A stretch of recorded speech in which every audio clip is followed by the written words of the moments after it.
Hello बच्चों, कैसे हो। आज हम लोग करंट में इलेक्ट्रिकल एनर्जी के बारे में पढ़ने वाले हैं। ठीक है।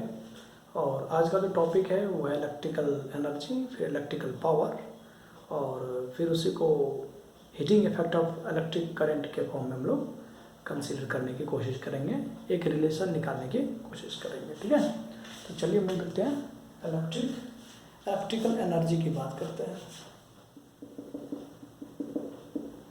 इलेक्ट्रिक एनर्जी बोलिए या फिर इलेक्ट्रिकल एनर्जी कहिए।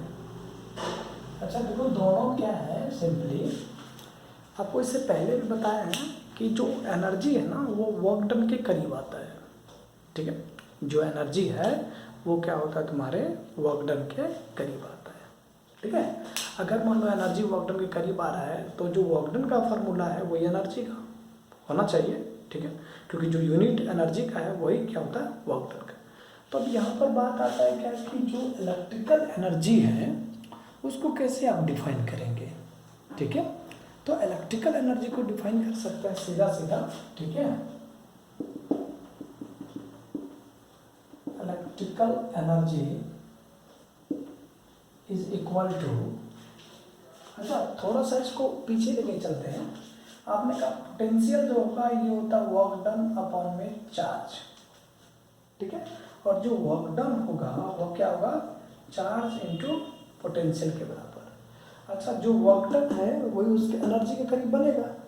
समझ लो बात को, जो वर्क डन है वही उसका एनर्जी के करीब बनेगा। क्लियर है। तो चलिए हम कह सकते हैं electrical energy is equal to charge into electric potential. Electric potential clear है। ये आपके फार्मूला बनके तैयार। ठीक है। अगर हम यहां से कहें if Q is equal to electric charge किसमें, कूलम में, और V जो है ये आपका है इलेक्ट्रिक पोटेंशियल, ये किसमें है, वोल्ट में। ठीक है। और W को अगर हम कह दें सिंपली, जो W is equal to Q, सुनिए सर, हम बात कर रहे हैं W is equal to work done. ठीक है। और इक्वल टू कह सकते हैं उसको इलेक्ट्रिक एनर्जी। ठीक है दोस्त। तो यहाँ से आपका क्या बनेगा, W इज इक्वल टू बन जाएगा आपका नॉर्मली Q इंटू बोलिए V। W क्या बन जाएगा, Q इंटू V।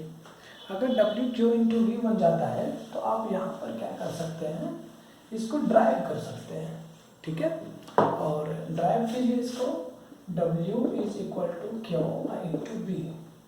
सिंपली मैं राइट साइड लिख रहा हूँ, जो यूज आएगा मुझे लेफ्ट साइड में, Q इज इक्वल टू होता है I into T, current into time, और V जो होता है ओम्स लॉ से ये होता है I इंटू R। ठीक है। तो सिंपली आप इसको ऐसे कह सकते हो कि W इज इक्वल टू, ये बन जाएगा आपका इलेक्ट्रिकल जो एनर्जी बनेगा ये बनेगा I into T into V। तो W जो बनेगा ये बनेगा VIT। ठीक है। चलिए दूसरा क्या बनेगा जरा सोचो। दूसरा फॉर्म बन सकता है W is equal to I into R into I into T. तो W जो बनेगा ये बन जाएगा I square R into T. Clear है कि नहीं है, I square R into T. एक आपका बन गया कितना, VIT, और दूसरा बन गया कितना, I स्क्वायर RT। तो सिंपली आप कह सकते हो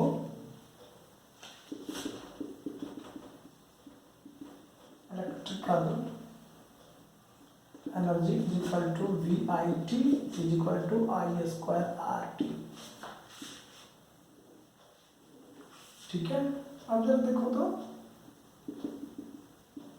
इसके यूनिट क्या बनेगा, सिंपली अगर यूनिट की बात करें हम तो आप ड्राइव कर सकते हैं इन चीज़ों को, आप ड्राइव भी कर सकते हो। और अगर ड्राइव करने की इच्छा ना हो तो आप एक लाइन में लिख सकते हो क्या, जो वर्क डन का यूनिट होता है वो होता है जूल।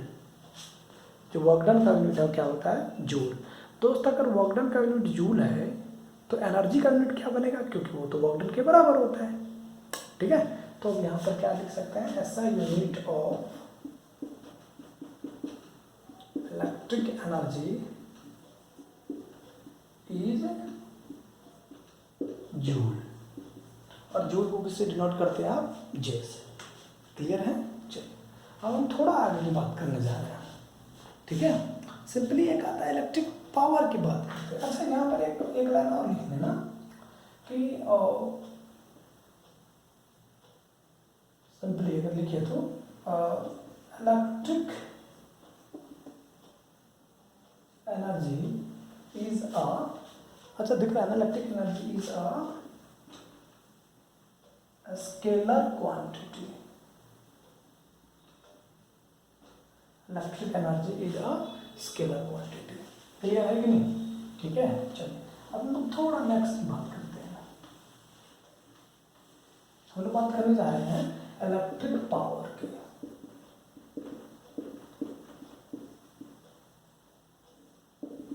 अच्छा देखो, बचपन से जो आप पावर का डेफिनेशन पढ़ते आए हो ना, वही डेफिनेशन यहाँ पे काम आएगा।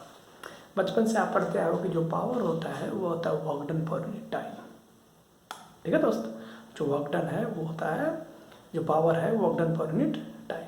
ठीक है, नॉर्मली तो यहाँ पर इलेक्ट्रिकल पावर हो गया, इलेक्ट्रिक पावर हो गया, तो क्या फर्क पड़ता है, तो रेशियो क्या बनेगा, electrical energy per unit time. कोई परेशानी नहीं है इसमें। ठीक है ना, तो आप इसको कह सकते हो electric power is equal to electrical energy upon में टाइम। ठीक है दोस्त, ये फार्मूला है। क्लियर है कि नहीं। अगर आपसे पूछता है डेफिनेशन क्या होगा, तो डेफिनेशन कहते हैं, अच्छा सुन लो डेफिनेशन, द इलेक्ट्रिकल एनर्जी और यूनिट टाइम। डेफिनेशन हो गया। ये बचपन वाली बातें हो गई, नॉर्मली बच्चे जूनियर क्लास में 7th 8th वगैरह में, ठीक है, ये सब लिखा करते हैं। आपको इसकी ज़रूरत नहीं है, आपको सिर्फ इसके कॉन्सेप्ट से मतलब है, और ये जो फार्मूला इस्तेमाल होगा आपको उस पर फोकस करना है कि क्वेश्चंस कैसे बनेगा या क्वेश्चंस मेरा क्या आ सकता है, उस पर आपको वर्क करना है। ठीक है, तो आपको अगर मैं कहूँ यहाँ से if W is equal to electrical energy और P is equal to electrical power और T is equal to time, तो यहाँ से क्या बनेगा, P is equal to W upon में T। ठीक है दोस्त, ये फार्मूला आ गया। और अभी अभी जस्ट आपने देखा था एक छोटा सा फार्मूला आपने ट्राई करा था, किस फॉर्म में, इलेक्ट्रिकल एनर्जी के फॉर्म में। इलेक्ट्रिकल एनर्जी आपके 2 टर्म आए थे। ठीक है, तो आपके पास क्या था,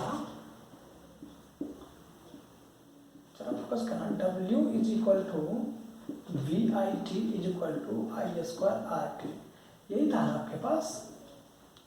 अगर आपके पास यही था तो सिंपली आप इसको ऐसे लिख सकते हो क्या, इसी टर्म को लिखने की कोशिश करें तो P इज इक्वल टू बोलो W अपॉन में T is equal to VIT upon में T is equal to I²RT upon में T। क्या लगता है। अच्छा, प्रीवियस ईयर का जो क्वेश्चन था इसी में था, प्रीवियस ईयर का एक क्वेश्चन था इस पर। ये क्या क्वेश्चन था कि कौन सा इसमें से इलेक्ट्रिकल पावर के बराबर नहीं होगा, ये क्वेश्चन था आपका। फोकस कीजिए, इसमें से इलेक्ट्रिकल पावर किसके बराबर नहीं होगा, क्वेश्चन ये था।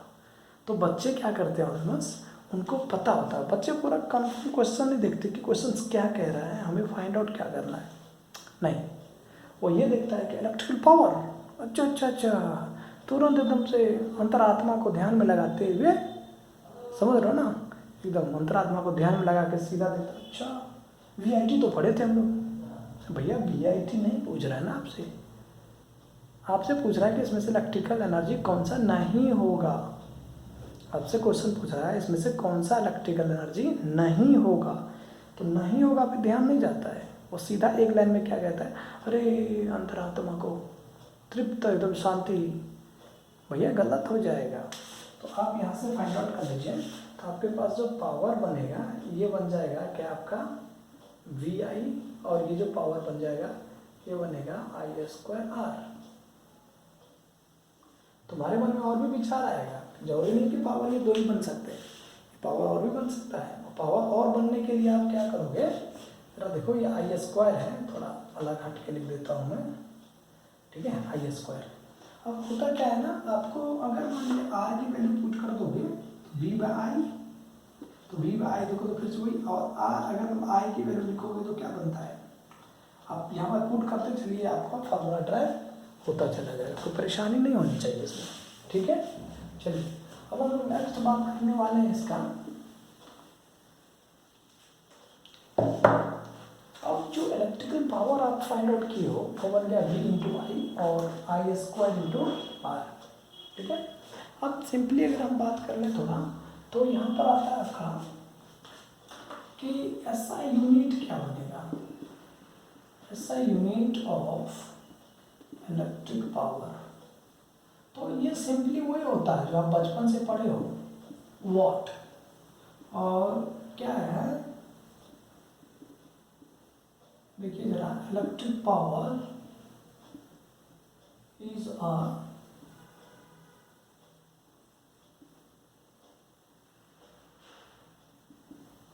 क्या है, इलेक्ट्रिकल पावर जो है ये स्केलर क्वांटिटी, इस बात को याद रखें, ठीक है।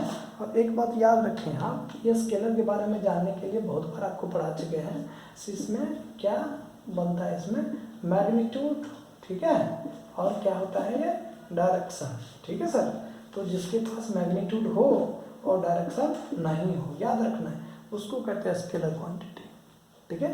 यानी मैग्नीट्यूड होगा लेकिन डायरेक्शन उसके पास नहीं होगा, अगर डायरेक्शन नहीं हो तो क्या कहते हैं, सिंपली स्केलर क्वांटिटी। और वेक्टर क्वांटिटी में क्या होता है कि जिसके पास डायरेक्शन और मैग्नीट्यूड दोनों हो, जिसके पास डायरेक्शन और मैग्नीट्यूड दोनों हो उसको कहते हैं वेक्टर क्वांटिटी, ठीक है ना। चलिए अब हम आगे की बात करें अगर, तो आपने पावर ऑलमोस्ट आपने फाइंड आउट कर लिया, ठीक है, पावर आपका निकल चुका है। जब पावर निकल गया है फिर से देखना आप कि क्वेश्चंस पे फोकस करना, क्वेश्चन क्या कह रहा है उसके हिसाब से बनाने की कोशिश करना, ये नहीं क्वेश्चन कुछ और कह रहा है और आप बना कुछ रहे हो, नहीं समझ में आए, बाइलिंगुअल क्वेश्चन होता है। कभी कभी अगर किसी बच्चों को क्वेश्चन समझ में नहीं आए तो क्वेश्चन बाइलिंगुअल होता है, बाइलिंगुअल बोले तो हिंदी में भी होता है और इंग्लिश में भी होता है, क्लियर। और ये एडवांटेज सिर्फ किसको मिलता है, इंग्लिश लैंग्वेज वाले को, हिंदी लैंग्वेज वाले को नहीं मिलता एडवांटेज, इंग्लिश वाले को इसलिए मिलता है कि उसमें हिंदी और इंग्लिश दोनों दिए रहते हैं। तो आपको सबसे बड़ी इंपॉर्टेंट चीज़ ये है कि कुछ ऐसे टर्म होते हैं जो आपको समझ में नहीं आ रहा है, मान लो इंग्लिश टर्म समझ में नहीं आ रहा है तो इंग्लिश देख लो, नहीं इंग्लिश समझ में आ रहा है हिंदी देख लो, हिंदी समझ लो ना, मतलब आप पे डिपेंड करता है यार, आपको जो जैसे इच्छा करे वैसे आप उसको समझो और बनाओ, ठीक है। चलिए अब हम नेक्स्ट करते हैं कि जो यूनिट था वो ऑलमोस्ट क्या हो गया आपका, सिंपली वॉट हो गया, क्लियर है कि नहीं। चलिए अगर वॉट हो जाता तो यहाँ पर एक छोटा सा और बात करने वाले हम लोग, और बात करने वाले ये हैं कि यार सिंपली अगर पावर को दूसरा फॉर्म देखें तब क्या बन सकता है, हाँ दूसरा आपको कभी कभी फंस जाता है लोग। तो पावर आपने कहा क्या, VI, आपने कहा I²R, आपके पास ये है।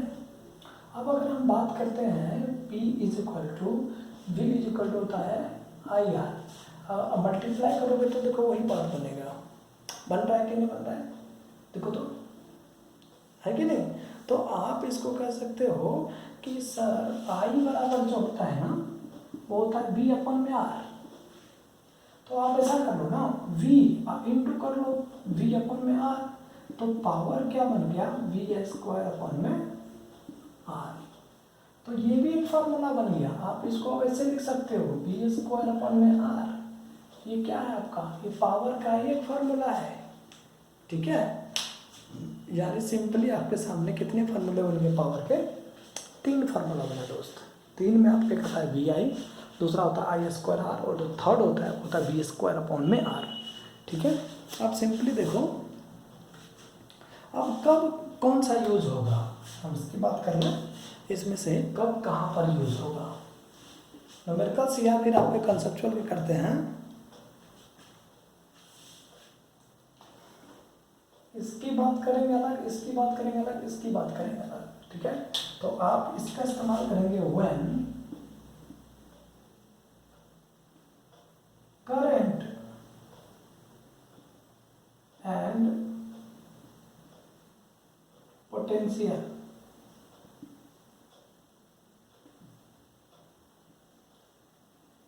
Are given. इसकी बात करेंगे when current and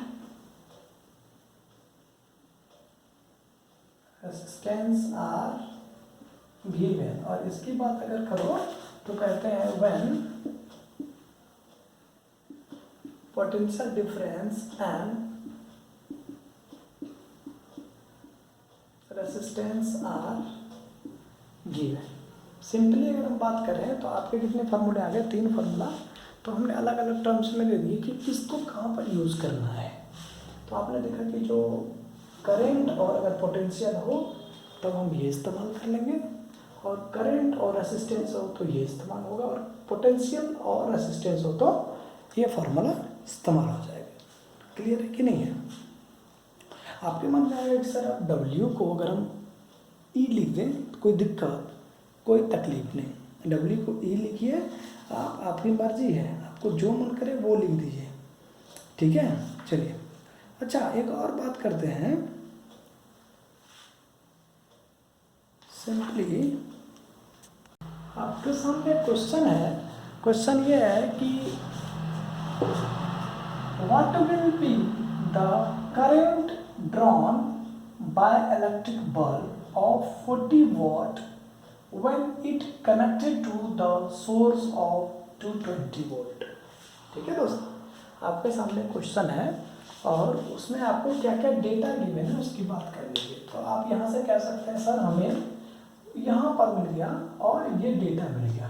ठीक है, और एक बात आप अच्छी तरीके से जानते हैं, अगर हम वॉट की बात करें तो वॉट जो है ये पावर का ऐसा यूनिट है दोस्त, और जो आपका वोल्ट है वो पोटेंशियल डिफरेंस है। क्लियर है? तो अगर आप देखिए तो आपके सामने पावर की वैल्यू गिवन है 40 वॉट, और पोटेंशियल आपके सामने है 220 वोल्ट, और आपको चाहिए क्या? आपको चाहिए करंट। ठीक है, क्या चाहिए आपको? करंट। तो करंट फाइंड आउट करने के लिए सिंपली आप एक फार्मूला लगाते हो। पावर जो होता है ये होता है वी आई के करीब, और आई जो बनेगा ये बनेगा पी बाई वी के करीब। अगर ये पी बाई वी बना देते हैं आप, तो यहाँ से आप कर सकते हो कि जो करंट बनेगा ये बन जाएगा, पावर बन गया आपको 40 और ये बन गए 220। सोचिए। ठीक है, तो इसको कट करते हो तो ऑलमोस्ट क्या होगा? 2 टाइम्स। देखो तो बन रहा है क्या? बन रहा है ना? अब यहाँ से आपका बन गया 2/11 एम्पियर। ऑप्शन में ढूंढिए 2/11 एम्पियर है क्या? नहीं है, तो इसी का दूसरा लैंग्वेज आपको ऐसा दिखेगा 11 2 जा 0 पॉइंट समथिंग, कितना? 0.18 समथिंग। ये एम्पियर में कहीं दिख रहा है क्या? अगर आपको 0.18 दिख रहा है तो आप 0.18 टिक करिए, या आपको 2/11 दिख रहा है तो 2/11 टिक कर दीजिए। आप पे डिपेंड करता है ये। ठीक है ना? बिल्कुल। चलिए अब एक क्वेश्चन और लेते हैं नेक्स्ट में, कि अगर मान लीजिए सिंपली बल्ब से कनेक्टेड हो तब क्या बात बनेगा। ठीक है, क्वेश्चन कर रहा है करंट ऑफ, ठीक है, समझिएगा क्वेश्चंस को तभी बात बनेगा, तो बात नहीं बनेगा। ठीक है ना, समझना पड़ेगा इस क्वेश्चंस को। तो हम क्वेश्चन लिख सकते हैं current of 4 ampere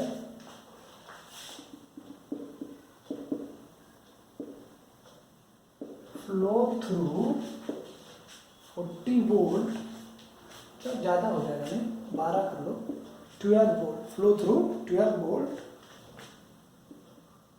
car headlight. ठीक है दोस्त, car headlight bulb for 10 minute. ठीक है, how much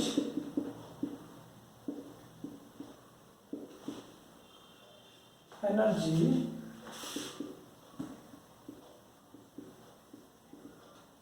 transferring during this time. अब आपसे कह रहा है कि कितना एनर्जी ट्रांसफर होगा इसके ड्यूरिंग। आपको एनर्जी चाहिए तो सिंपली आप क्या कर सकते हो, क्या क्या गिवन है आपके सामने। एक तो ये गिवन है, उसके बाद ये गिवन है, उसके बाद ये गिवन आपके सामने।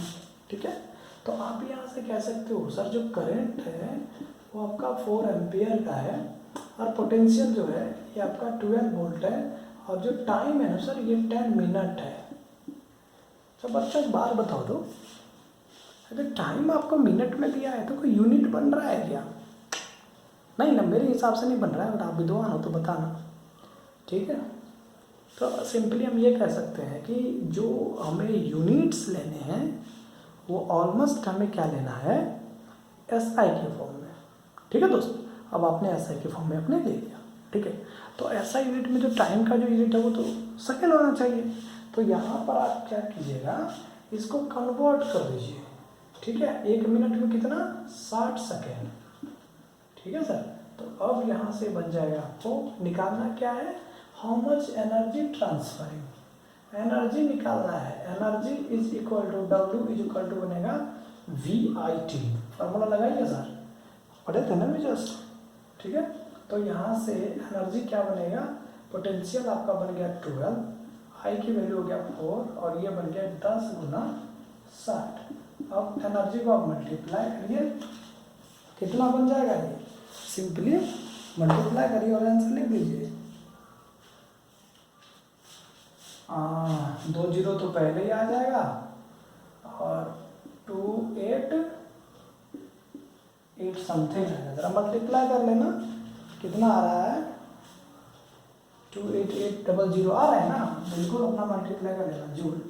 अच्छा, अब यहाँ पर क्या है, ये जो फंडा है ना, यहाँ पर एक लॉजिक है। ये जो फंडा आया है देखिए, यूनिट 10 100 1000 10,000 मतलब ये 28,800। तो यूनिट 10 वाले पार्ट में आप यहाँ से करिए इसको 28.8 किलो जूल। हो सकता है क्या, क्योंकि आपके सामने के की जो वैल्यू होती है ऑलमोस्ट वो होता है 10 के पावर 3 यानी 1000। किलो क्या हो गया, 1000, तो ऑलमोस्ट कितना हो गया, 28.8 किलो जूल। ठीक है, सिंपली क्लियर है कि नहीं। अब देखो जरा नॉर्मली बात करें, टोटल एनर्जी ट्रांसफरिंग मल्टीप्लाई कर लेना, तो गलत भी हो सकते हैं हम, ये नहीं कि हम बहुत बड़े धुरंधर हो गए, हम मल्टीप्लाई कर ही दे रहे हैं दोस्त। एक बार बहुत बड़े धुरंधर नहीं है, 12 हो गए गुना 4 और गुने हो गए, हाँ देखो गलत था ना, नहीं ठीक है, तो बन गए 12 गुने 4। ठीक है, मतलब सिंपली कितने किलो जूल एनर्जी आपका क्या हो रहा है, ट्रांसफर हो रहा है। ठीक है, तो न्यूमेरिकल्स ऐसे ही बनते हैं दोस्त, क्या गिवन है डेटा, क्या कैसे फाइंड आउट करना है, तब आपकी बात बनेगी, नहीं तो बात बिल्कुल नहीं बनेगा। ठीक है, और मान में और भी बात हो तो वो भी बन जाएगा। ठीक है, जरा देख लीजिए।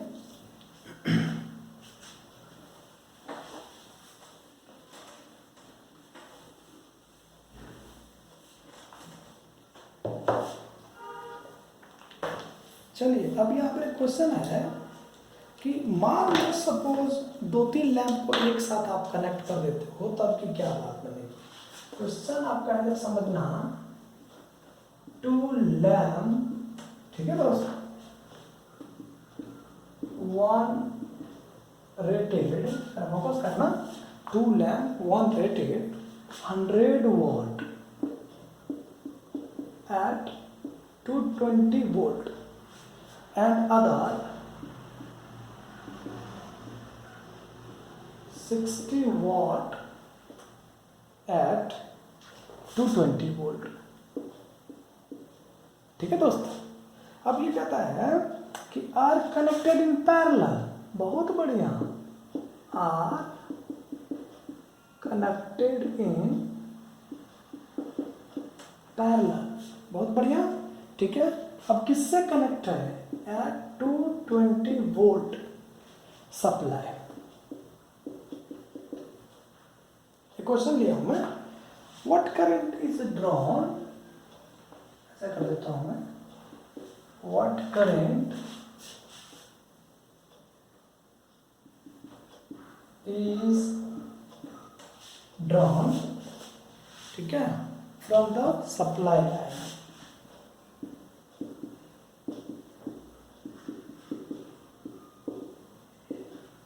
अब करें कितनी करंट जो है वो सप्लाई लाइन से जा रहा होगा, अगर क्वेश्चन को समझना सिंपली, ठीक है।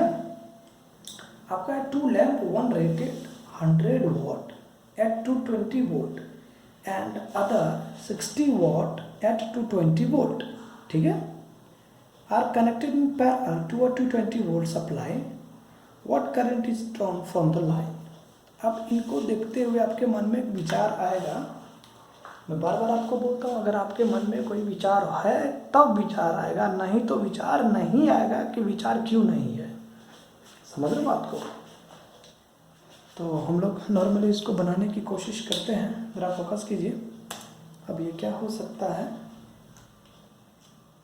ठीक है, पहले डायग्राम बनाने की कोशिश कीजिए तो क्या बन सकता है। हम सिंपली 100 वॉट का भी है और 60 वॉट भी है, यानी आपको पावर 2 दिया है, ठीक है। और अगर हम ऐसे बात करें तो ये एक बल्ब और एक ये बल्ब, और ये दोनों किससे कनेक्टेड है, ये कनेक्टेड आपका है नॉर्मली 220 वोल्ट बैटरी से, किससे,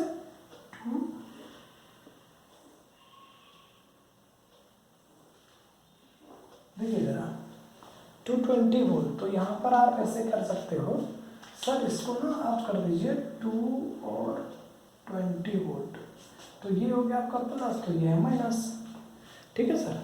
अब जब करंट जाएगा तो नॉर्मली करंट तो ये जाएगी, यहाँ तक करंट आई रहेगा। अब इस पॉइंट में अगर आप कहते हो कि ये जो बल्ब था, जरा फोकस कीजिए, और ये जो बल्ब था आपका, इस पर कितना है 100 वॉट और इस पर कितना है आपका 60 वॉट, क्लियर है कि नहीं है, देख लीजिए। और ये करंट टोटल ऐसे मूव करेगा तो इसको आप कहते हो I1, इसको कहते हो I2, तो यहाँ से मूव करेगा और ऐसे जाएगा यूं, तो यहाँ पर करंट आ जाएगा टोटल I1 प्लस I2, ये तो टोटल पैरेलल में जाता है। तो एक बात याद रखना, टर्म अगर आपको दिखाई दे कि ये पैरेलल कनेक्टेड है तो समझ जाना पैरेलल में, प्रीवियस वीडियो को देख लेना अगर पैरेलल समझ में आए तो पैरेलल वाले में क्या होता है दोस्त कि सिंपली जो करंट है वो सभी वायर में सेम जाता है, करंट जो है वो सभी वायर में क्या हो जाता है, सेम जाता है, ठीक है। लेकिन जो आपका पोटेंशियल है वो सेम होगा, और सीरीज में जस्ट उसका उल्टा होता है। सीरीज में क्या होता है कि जो करंट है हर एक रेजिस्टेंस से वो आपका क्या होता है, डिफरेंट हो जाता है। हाँ नहीं, फिर से सुनिए, जो पोटेंशियल जो आपका करंट है सीरीज में वह सेम जाता है, परेशान नहीं होना, कंफ्यूज नहीं होना है, ठीक है। मैं कंफर्म कर रहा हूँ दोनों को अभी, इसलिए मैंने दोनों बातें बोले, फिर मैंने कट करा कि नहीं जी नहीं होता है। पैरेलल में करंट डिफरेंट होगा, पोटेंशियल सेम होगा, सीरीज में करंट सेम होगा, पोटेंशियल डिफरेंट होगा, इतना याद रखना, ठीक है। चलो अब तुम्हारे पास ना सिंपली I1 और I2 बन चुका है, ठीक है।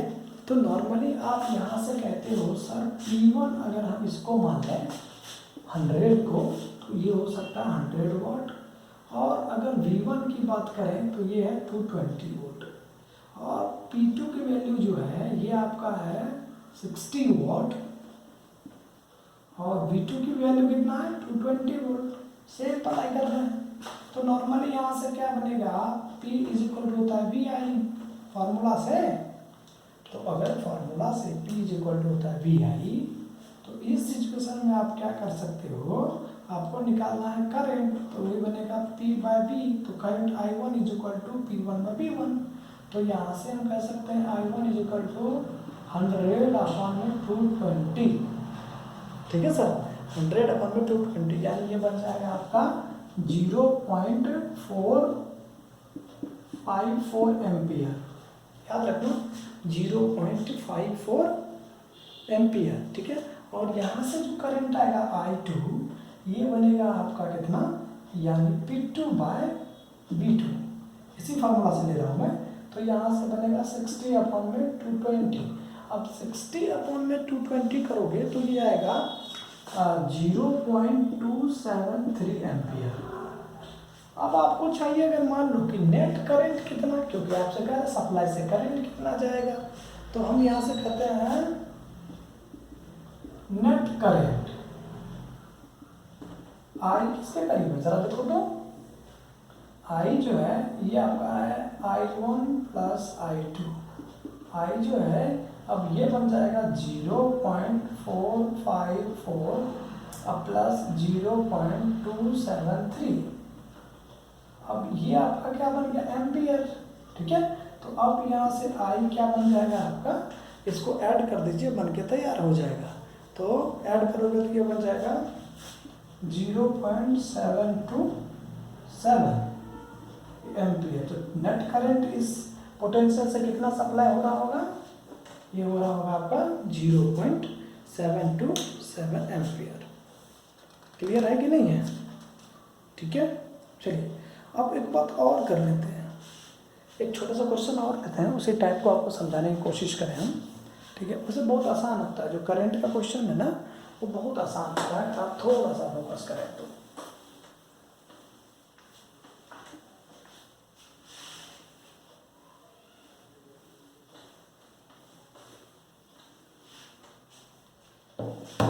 चलिए एक क्वेश्चन और ले रहे हैं हम लोग। क्वेश्चन आपका है which use more energy, ठीक है, which use more energy, कौन सा सबसे ज्यादा एनर्जी यूज करेगा, और 250 watt टीवी सेट इन 1 hour, और नॉर्मली अगर हम बात कर लें तो आपके आते हैं 1200 वाट, ठीक है, टोस्टर, समझ रहे हो ना, टोस्टर कितने देर के लिए, इन 10 मिनट्स के लिए, मतलब सिंपली। तो अब आप कह सकते हो कि एनर्जी सबसे ज़्यादा कौन लेगा, तो भैया एनर्जी के लिए आपको डेटा दे दिया है, और ये आपको 1 घंटा, अगर हम इसकी बात करें तो ये कितना देर चल रहा है, 1 घंटा, और ये कितना देर चल रहा है आपके, यानी 10 मिनट। अब 10 मिनट्स और 1 आवर दोनों में तो अंतर है ना दोस्त। तो यहाँ पर आप कह सकते हो गिवन, अगर हम यहाँ से कहें V1 इज इक्वल, वाट है यानी हो गया पावर, ये आपके सामने है 250 वाट, और टाइम जो है ये आपका है सिंपली कितना, 1 आवर। तो 1 आवर को कह सकते हैं 3600 सेकेंड, ये लाना बहुत जरूरी है, ठीक है। और एनर्जी कितना बनेगा, ये होता है P इंटू टी। तो E1 क्या बनेगा, P1 इंटू बोलो T1, ये तो मेन फार्मूला है ना दोस्त, ये मेन फार्मूला है। तो E1 जो बनेगा ये बनेगा P1 की वैल्यू कितना 250 इंटू बनेगा 3600, मल्टीप्लाई करके आप उसको, हाँ ठीक है, मल्टीप्लाई करेंगे तो आपके सामने कितना आ जाएगा, 9 इंटू 10⁵ जूल। देखिए ना, 3 और 1 कितना, 4 और 6 गुना 5, 6 गुना 5 कितना 23, 1 0 तो 2 और 3 4 ऑलमोस्ट आ जाएगा आपका। चेक कर लेना, मेरा गलतियाँ हो ही जाता है ऑलमोस्ट, ठीक है। तो 9 इंटू, अब दूसरे के लिए बात कर लीजिए, टोस्टर के लिए बात करिए। तो आप P2 की बात करते हैं हम लोग, ठीक है। P2 के लिए आपके सामने है 12 वाट और 1200 है ना जी, और आपके सामने जो टाइम है वो आपका है 10 मिनट। तो T2 इजिकल टू बनेगा 10 इंटू बोलो 60, क्योंकि मिनट को सेकंड बनाना है, तो ये बन गया 600 क्या सेकेंड। तो आपके सामने निकालना है E2 इजिकल टू बनेगा P2 इंटू बोलो T2। तो P2 आपके सामने कितना है 1200 और ये बन गया 6, तो कितना हो गया 10 के पावर कितना, देखो ना, अब तुम अंदाजा लगा लो ना कौन सबसे बेटर हो जाएगा। देखो कौन बन रहा है, टीवी से चल रहा है कि वो चल रहा है। अभी आपका नॉर्मली ये बन रहा है, देखिए ये आपका 9 10 के पावर 5 है और ये 7.5 इंटू 7.2 10 के पावर 5, दोनों तो जूल ही है। तो ऑलमोस्ट कौन सबसे ज़्यादा एनर्जी लग रहा है, तो एनर्जी किसका बनेगा, टीवी का ज़्यादा, फिर एनर्जी किसका, आपके टोस्टर का, ठीक है। मतलब कौन एनर्जी ज़्यादा लेगा, टीवी। देखो दोस्त, ऐसे ही क्वेश्चन बनते हैं आपके, जो भी क्वेश्चन बनेगा तो आपका ऐसे ही क्वेश्चन बनेगा, ठीक है। तो आपको एक ही काम करना होता है कि सबसे पहले आप कॉन्सेप्ट को याद रखें, तब बात बनेगा। तो कॉन्सेप्ट याद नहीं रखोगे तो बात बिल्कुल नहीं बनने वाला है, चाहे आप कुछ भी कर लो, ठीक है। चलिए अब हम लोग नेक्स्ट टॉपिक की तरफ चलते हैं थोड़ा।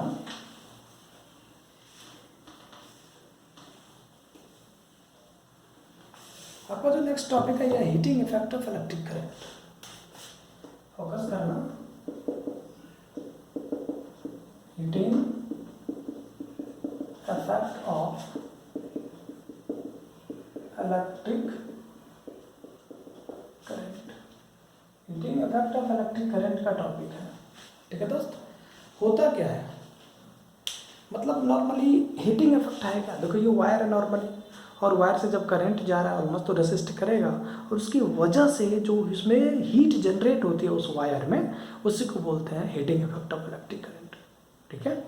वैसे डेफिनेशन अगर इसका देखो तो सिंपली आप कह सकते हो कि अच्छा normally if an electric circuit is purely resistive, the source of energy continuously get dispatched entirely it from one to another, ठीक है ना, और to form a heat, the phenomena is called heating effect of electric current, मतलब normally, ठीक है। तो अब इसको हम कह सकते हैं कि एक सर्किट में उस करंट की वजह से जो हीट जनरेट हो रही है उसको आप कहते हैं heating effect of electric current, ठीक है। अब जरा देखिए तो सिंपली अगर हम बात करें, ठीक है,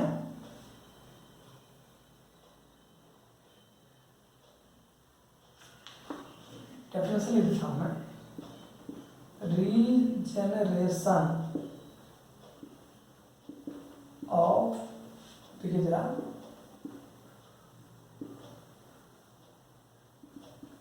regeneration of heat in a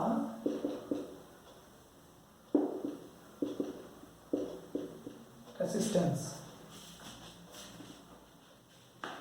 when the current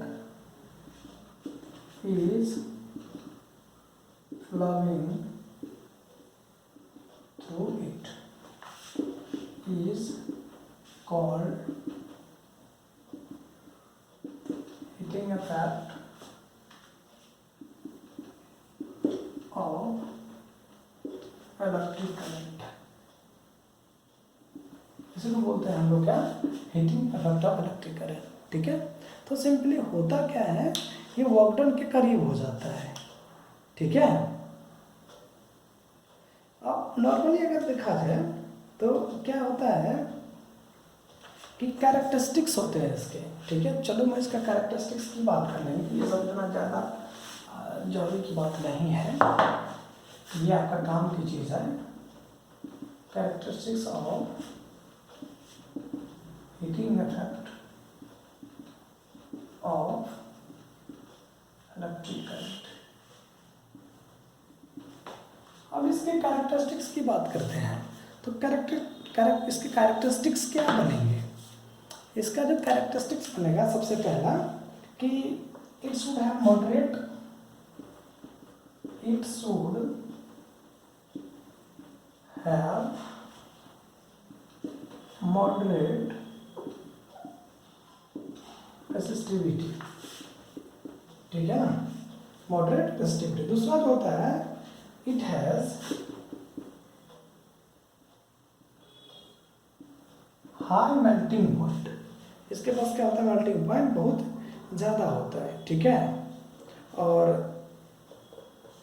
normally होता है इट्स कोएफिशिएंट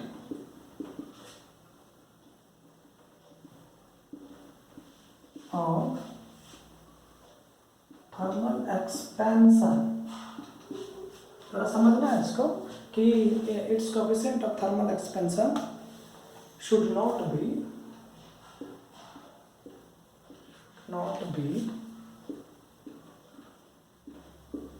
too large। अब यहाँ पर एक छोटा सा टर्म आपके सामने आता है जो थोड़ी मुश्किल आपकी बढ़ेगी, ठीक है, कि थर्मल एक्सपेंशन क्या है। थर्म का मतलब होता है, फोकस कीजिए, थर्म का मतलब होता है हीट, और एक्सपेंशन का मतलब होता है इंक्रीजेज। किसमें, लेंथ में या फिर वॉल्यूम में या फिर एरिया में, वो आप पे डिपेंड कर जाता है क्वेश्चंस के अनुसार क्या दिया हुआ है। तो थर्मल एक्सपेंशन या तो लीनियर हो सकता है या वॉल्यूमेट्रिक हो सकता है या सरफेस हो सकता है, याद रखिएगा, ठीक है। जो थर्मल एक्सपेंशन है वो आपका या तो लीनियर हो सकता है, या फिर लीनियर बोले तो लेंथ में, वॉल्यूमेट्रिक बोले तो वॉल्यूम में, या फिर आप कहते हो उसको सरफेस एरिया मतलब एरिया, ठीक है दोस्तों। तो एक सबसे बड़ी बात यहाँ पर है कि थर्मल एक्सपेंशन अगर किसी भी सबस्टेंसेज में, आप किसी भी सबस्टेंसेज में अगर आप हीट करते हो, तो हीट करने के बाद क्या होता है, उसका जो लेंथ या वॉल्यूम है वो चेंज हो जाता है, बढ़ जाता है ऑलमोस्ट, उसका मॉलिक्यूल इंटरमॉलिक्यूलर फोर्स जो है वो टूटने लग जाता है, और इंटरमॉलिक्यूलर फोर्स टूटेगा तो स्वाभाविक सी बात है वो बड़ा होना चाहेगा, एक्सपेंड होना चाहेगा, और जब ये बड़ा होना चाहता है तो इसलिए उसके लेंथ में क्या होता है, इंक्रीमेंट हो जाता है, यानी उसका लेंथ क्या होता है, ये बढ़ जाता है, ठीक है। चलिए नेक्स्ट की बात करते हैं।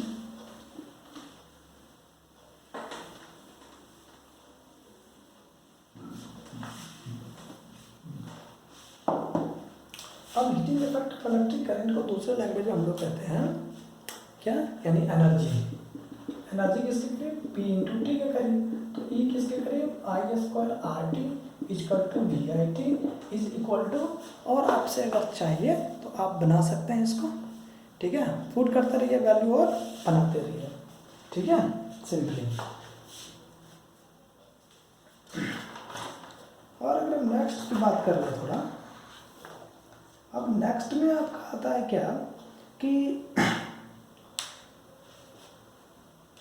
जूल्स लॉ क्या है, यानी joules law of heating effect of electric current. सुनिएगा, जूल्स लॉ, इसी को याद रखना, इस पे पूरा जूल्स लॉ बन जाएगा। ये जो है ना, इसी पे आपका जूल्स लॉ पूरा का पूरा बनेगा, जरा देखना कैसे बनेगा, अभी बताते हैं आपको, ठीक है। देखो टॉपिक का नाम ले देता हूँ मैं, जूल्स लॉ, ठीक है, Joule's law of heating effect of electric current, मतलब Joule's law of heating effect of electric current, ठीक है दोस्त। मतलब सिंपली क्या होता है, इट स्टेट्स दैट, ठीक है ना, क्या कर सकते हो, इट स्टेट्स दैट, ऐसे कह सकते हो, it states that heat produced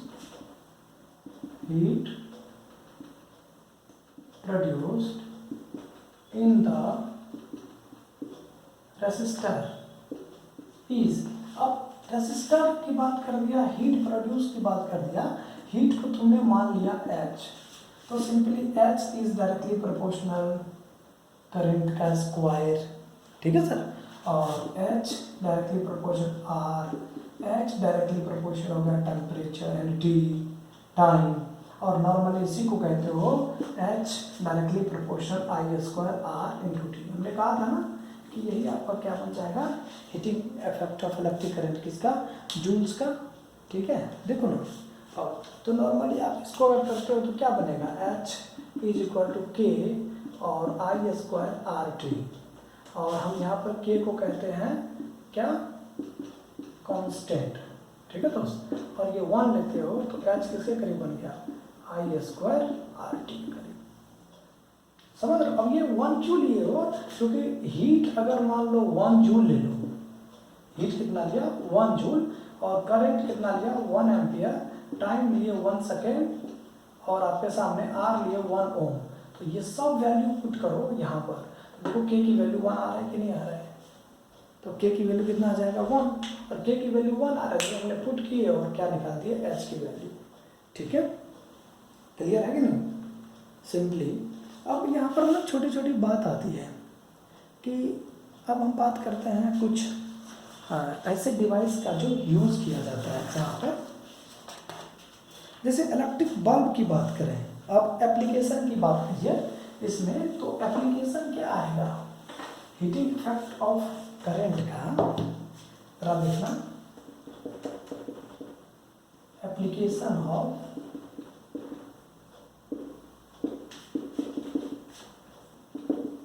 heating effect of electric current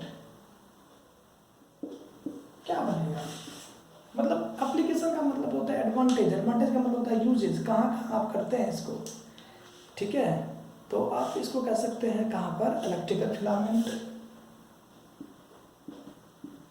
electrical filament in bulb, और ये किसका होता है,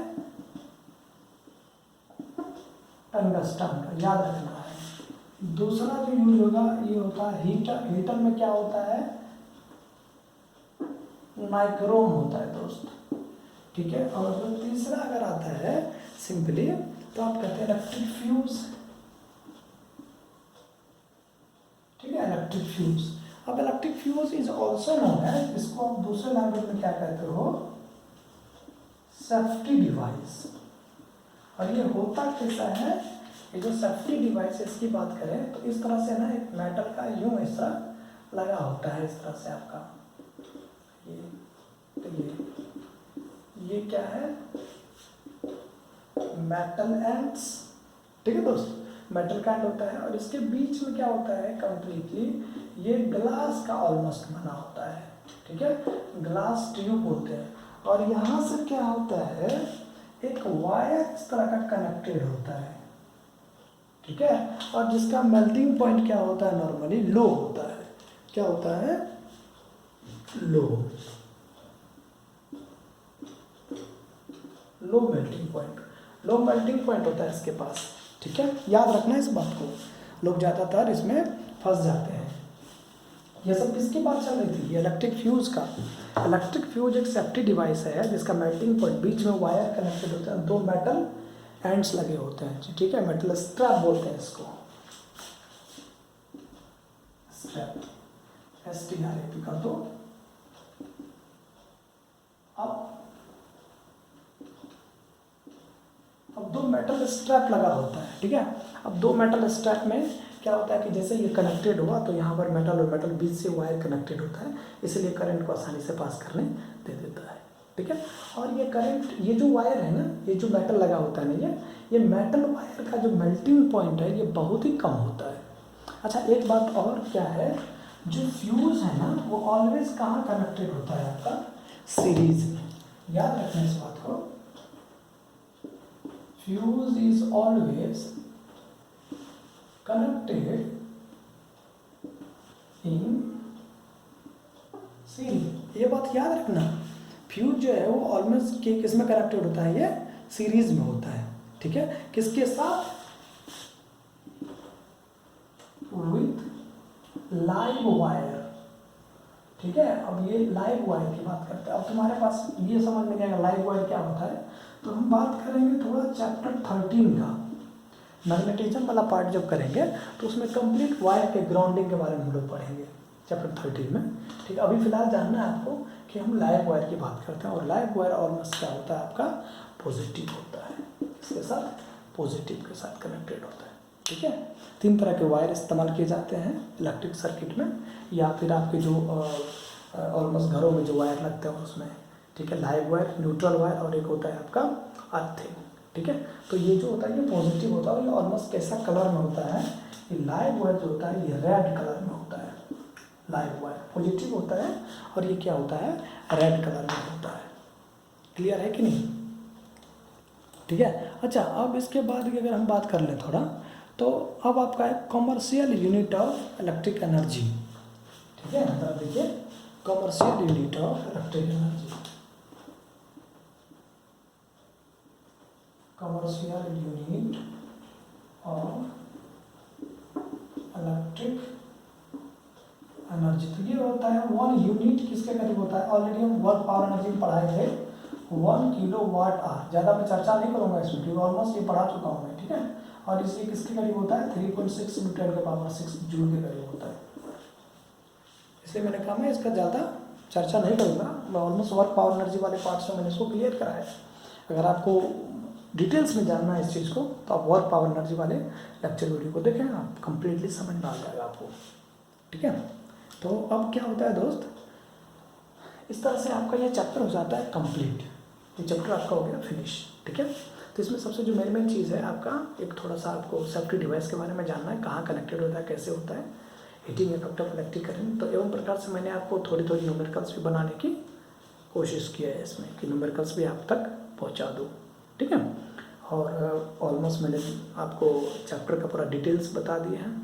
तो आपके पास एक चॉइस बनता है कि आप इसको पढ़ें, और पढ़ने के बाद जो आपको दिक्कत आती है आप उसको बेझिझक आप मेरे से कमेंट सेक्शन में आप मेरे से पूछ सकते हैं, या फिर मुझे मेल कर सकते हैं, ठीक है। और मेल एकदम नीचे डिस्क्रिप्शन में होता है दोस्त, ठीक है। और आपको जो भी दिक्कत है